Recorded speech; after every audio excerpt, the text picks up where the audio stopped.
Good afternoon. How are you all today? Welcome to Integrative Preparedness. Excuse the road noise. I'm driving down to College of the Ozarks down south of Branson for a convocation that's being held down there with Shannon Bream. You all know Shannon Bream with Fox News. She's one of my favorites, and she's doing something on faith and family, and I'm really looking forward to that. Are you aware of the 50,000 Christians that have been slaughtered over the last few years? Well, that's where I'm going to start with. And actually, there's been a lot more than that, and I'm going to tell you how it applies to us here, wherever here is, wherever you are, whether it's the United States or Canada or Australia or Germany or the UK or wherever. Put up the one last night about the deep and dark reality, and I got a lot of response on it, and a lot of good response. A lot of you knew exactly where I was going with that. A couple of people had some pushback on it. That's all right. You know, we know what we know, and we don't know what we don't know, and if we don't know something, hopefully, you learn, right? And when you are faced with information that totally disagrees with what you have come to believe because of what you've been told, it can be a shock, and you can become argumentative and all that. I get that. I've had that happen to me a number of times in my life. We're raised to believe certain things, right? And then all of a sudden, when we grow up and we start questioning, and then we start finding evidence that leads in the opposite direction, we think, wow, whoa, wait a minute, this can't be right. And our first response is to deny it, and we argue with it and all that. Well, I have one of the questions that I had somebody ask a great question, and of course, what it was essentially about was about first off, Charlie Kirk. And although I'm not sure if I mentioned him in it, the disproportionate influence that certain foreign governments have over our government, and as an extension over us. The guy that I told you about, if I told you his real background, which I can't, you'd put a whole lot of credence to it. When he said he was interested to hear what Candace Owens and Tucker Carlson said, and the fact that I told you several years ago, Israel is not our friend. I told you that years ago. If you're not familiar with the USS Liberty incident, I suggest you look into it.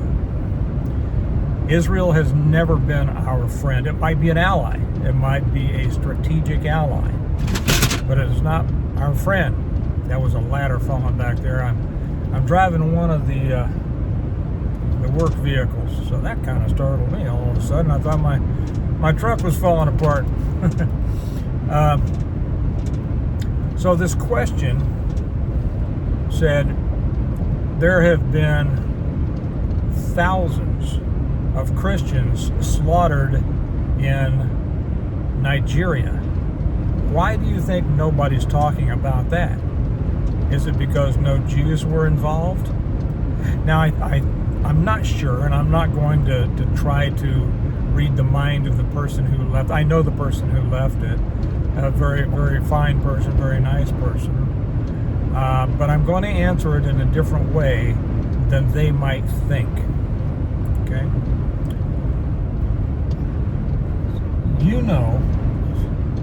Well, go back for just a moment.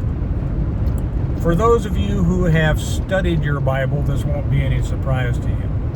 For those of you who have just read snippets of it, it might be.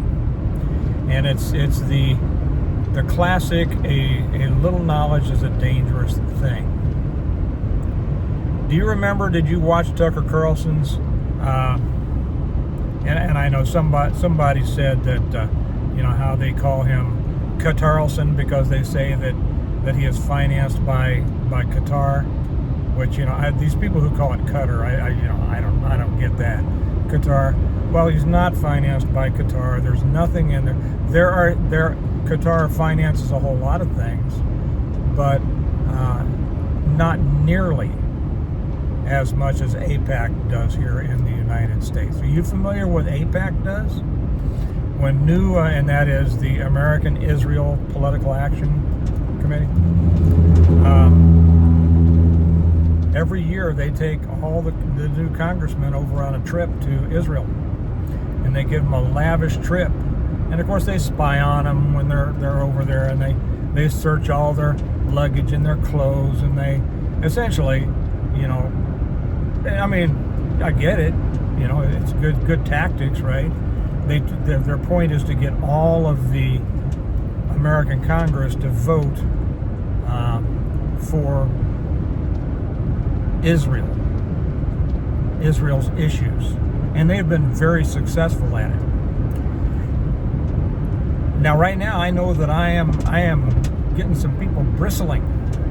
Oh no, Israel is our friend. Israel is our ally. Only democracy in the Middle East. Well, let me throw in a few things here of which you may or may not be aware, and most people aren't. When I get to talking to people and I find out how much they don't know, it's always surprising. That doesn't mean that they don't know a lot, but if you're missing certain things, it's going to have an effect on how you feel about things. Okay? All right. So what I'm talking about, and what this questionnaire asked, how about the Christians who have been slaughtered in Nigeria? Well, did you know that over 50,000 Christians have been slaughtered in Nigeria since 2009? Did you know that 7,000 Christians have been slaughtered over just the last few years, and it continues? And most people don't know that. I know that because I ask people, and most of them don't. And most of those people go to church. And most of those people go to evangelical churches. Now, why don't you know about that? If you don't, and you might have a good pastor who talks about these things. But let me ask you this, how much does he talk about that compared to how much he talks about the importance of supporting Israel? Mike Huckabee comes on, he talks about the importance of supporting Israel, right? Did you see Ted Cruz being interviewed by Tucker Carlson? When Tucker was asking him, just ask him a simple question: why are we supporting Israel in what they're doing, which is essentially an ethnic cleansing of Gaza? Why are we supporting that? And Cruz really made a fool of himself when he said, well, because I'm a Christian and the Bible tells me that those who bless Israel will be blessed and those who curse Israel will be cursed.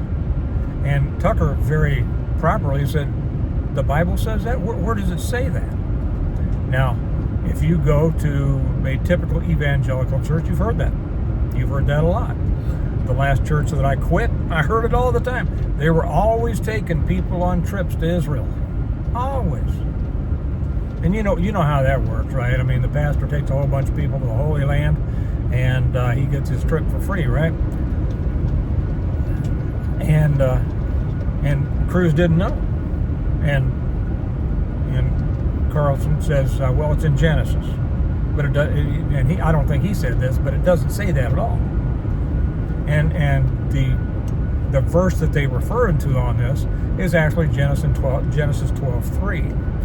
Did you know, and most people don't, that Israel is not a place, it's a person? Do you know who Israel was? Well, Israel was Jacob. Jacob was the son of Isaac. Isaac was the son of Abraham when Abraham's name was changed from Abram. But in Genesis 12:3, God made the promise to Abram before he changed his name. And he said, to you and to your seed, and this isn't exactly, the third verse says, those who bless you will be blessed, and those who curse you will be cursed. Now see, there were other children that came out of Abraham. Okay. But it was through Jacob, and whose then name was changed to Israel by God, that the blessing comes. And it comes to, I'm not going to dive deep into theology here. Don't worry, I'm almost done with that, and then I'm going to jump into something else. And his seed is Jesus Christ. He didn't say seeds, he said seed. And it doesn't mean seed is in that not used as a plural. Okay. Now people will say, well, but we need to stand on the side of Israel, or we're going to be cursed. The Israel of the Bible, of the Old Testament, is not the current present-day country of Israel. There was also a couple of comments made in the comment section about the DNA. Okay, well, let me address that. There are three basic lines of Jews that came into Israel, the country of Israel, when it was established in 1948 by the United Nations. There are the Ashkenazi Jews, there are the Sephardic Jews, and there are the, Mizrahi Jews, something like that. The vast majority are the Ashkenazi Jews. Benjamin Netanyahu is mostly Ashkenazi. Actually, they have one of the highest IQs in among all racial or subracial groups. You know, his family wasn't from, he wasn't from Palestine, which that area was called before it was made into a country of Israel. No. His family name was it Milikowski or something? I forget. It's been a while since I've read it. Milikowski or whatever. They were Polish. And his father changed it to Netanyahu in order to sound more Jewish. Now, Netanyahu's grandfather, the elder Milikowski or whatever it was, he was a Talmudic rabbi. You know what the Talmud is? Most don't. Some of you probably do. Do you know the difference between the Torah and the Talmud? Are you familiar with Kabbalic mysticism and how that relates to the Talmud? Well, Netanyahu's grandfather was a Talmudic rabbi. In 1948, when everybody was looking for a place for a homeland, when different people started this idea, it was before that actually.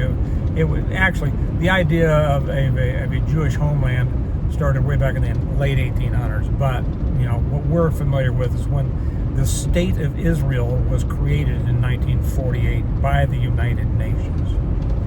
The reason that there are problems over there is because Britain had already promised that area as a homeland to the Palestinians. Did you know that? They had already promised that. And then it came that we'll have a two states, you know, a Jewish state and a Palestinian state. And then it turned out, well, guess what? No Palestinian state.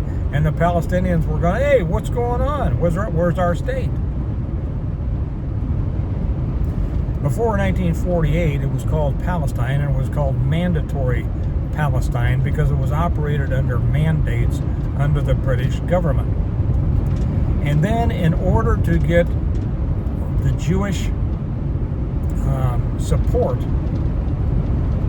for the wars that were going on in Europe, well, I'll just put it this way rather than trying to go through the whole thing because this is probably going to go long. Look up the Balfour,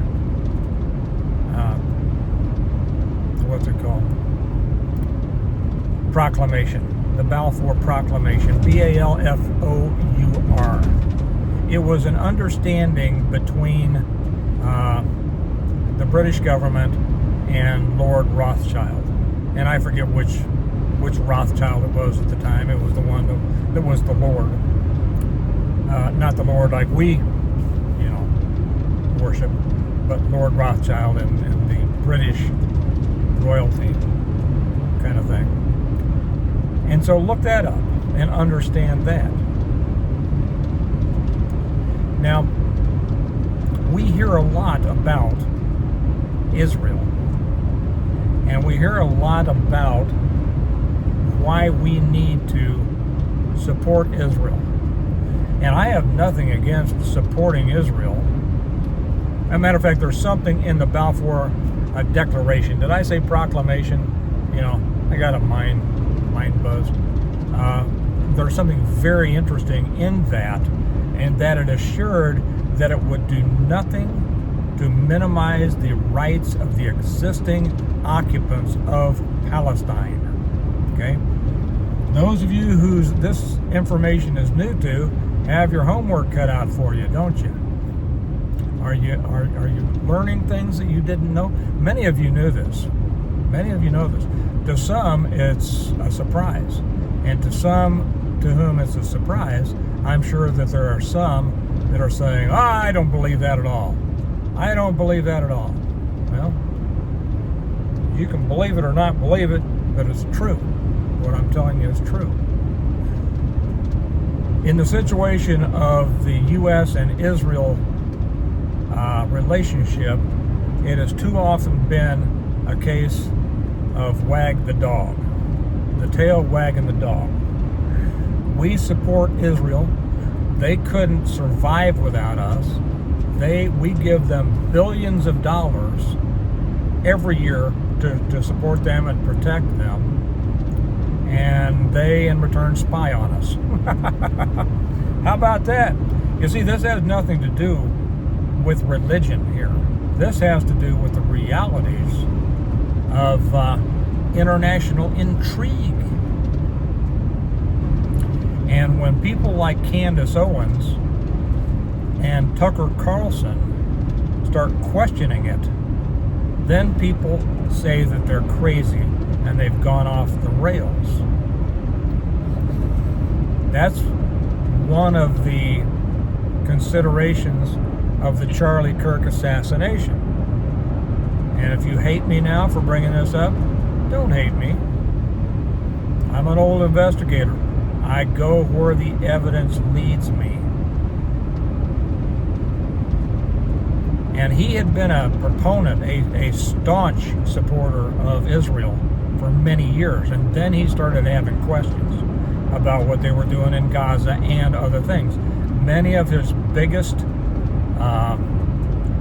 donors were Jewish.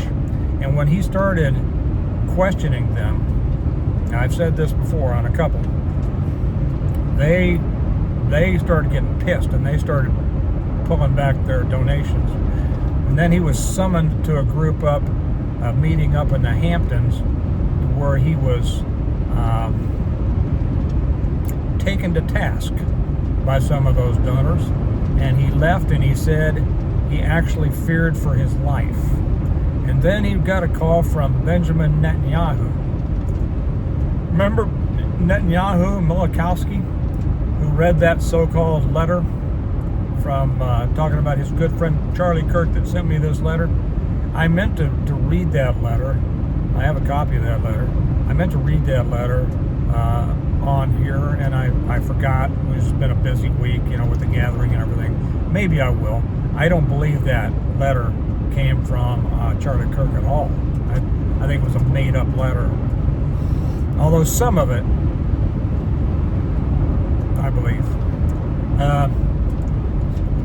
But then, so Charlie Kirk gets a call from Netanyahu, and Netanyahu offers to give him $150 million if he will stop questioning Israel and come back on board, come back in line, get back on the rail, and start promoting Israel's position again. Charlie Kirk refused. And within a few days, he was taken out. You think that wasn't also a message to others? It was. This is the way of the world. This is how things get done in the world. A lot of people don't like to think about that. But this is why I said that last night. The dark and the deep is darker and deeper than most people know and even can imagine. These things aren't just done in spy novels. This is how the world works. Now let's get back for a moment. The reason that you haven't heard about the 50,000 Christians slaughtered in Nigeria, or the ones who are slaughtered in China, or the ones who are slaughtered in Africa. I know Nigeria is in Africa. Or the Christians who are slaughtered everywhere.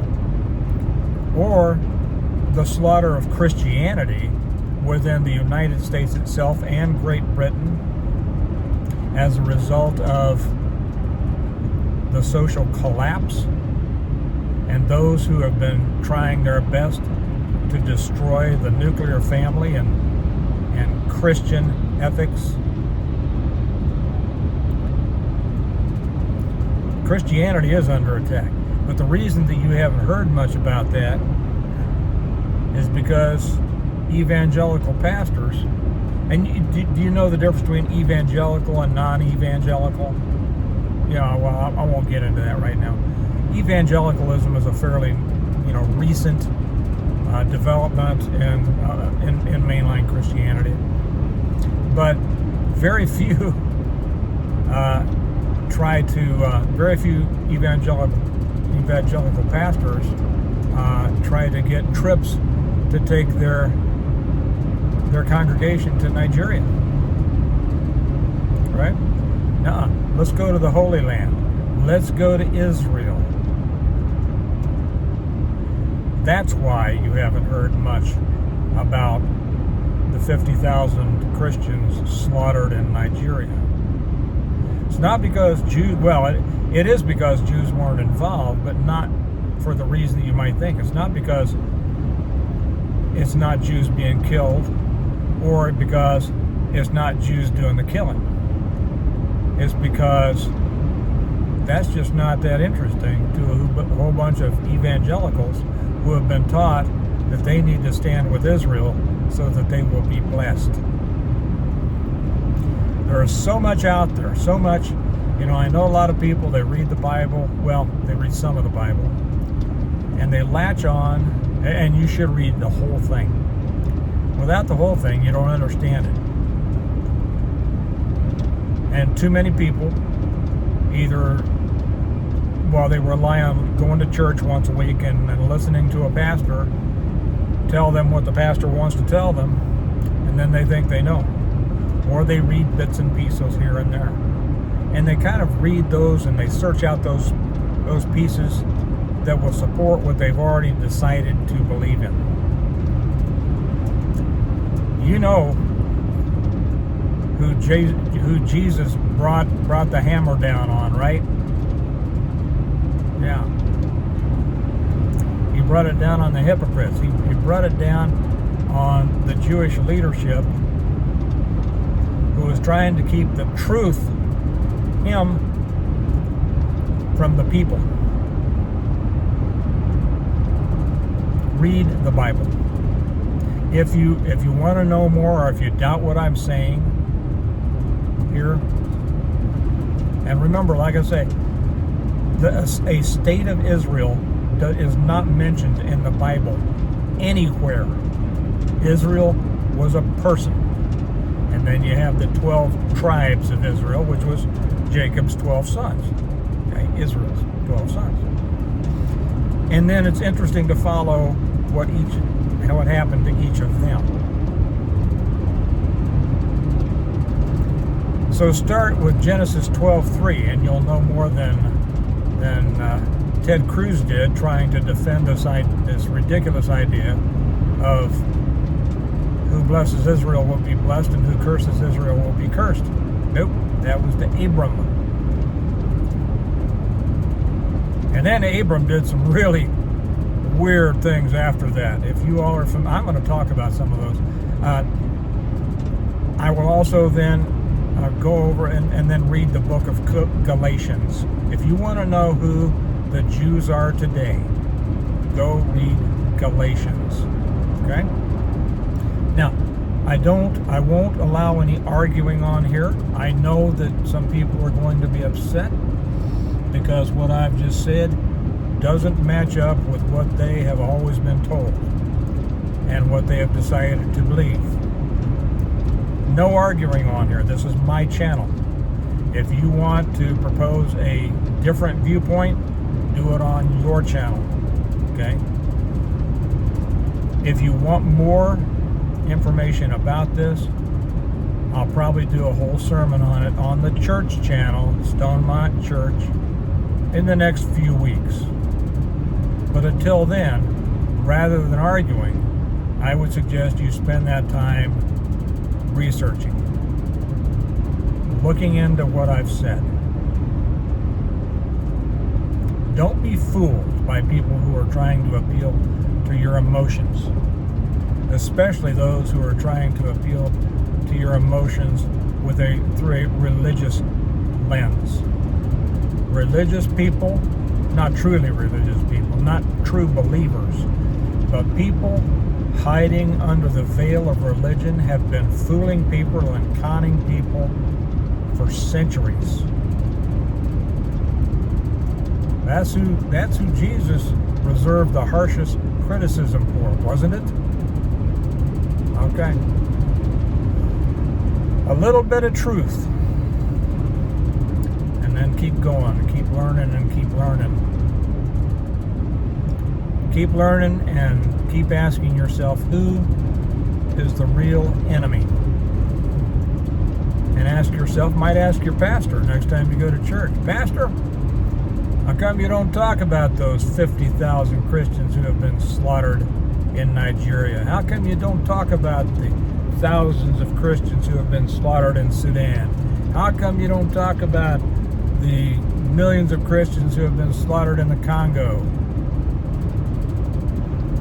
Why don't you talk about those thousands of Boers, of whites in South Africa who have been killed?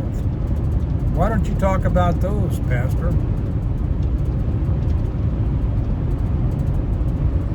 This was a different one, wasn't it? But you can't adequately prepare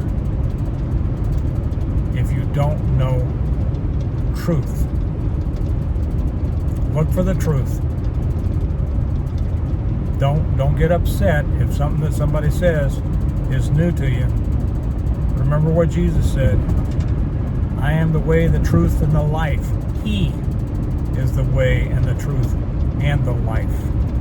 And you can't know the truth if you're just believing what somebody says who's trying to get something out of you, be it your vote or a ticket to the Holy Land or whatever. All right? You all have a good day. No hate, guys. I won't put up with it. I will not put up with hate, because this is a place to where I try to pass on information, and those who want it will take it, and those who don't won't. You have a good day. Remember, we're just now getting into southern Missouri. We're getting close to the College of the Ozarks, one of my favorite places. Remember that we prepare well today in order to live well tomorrow.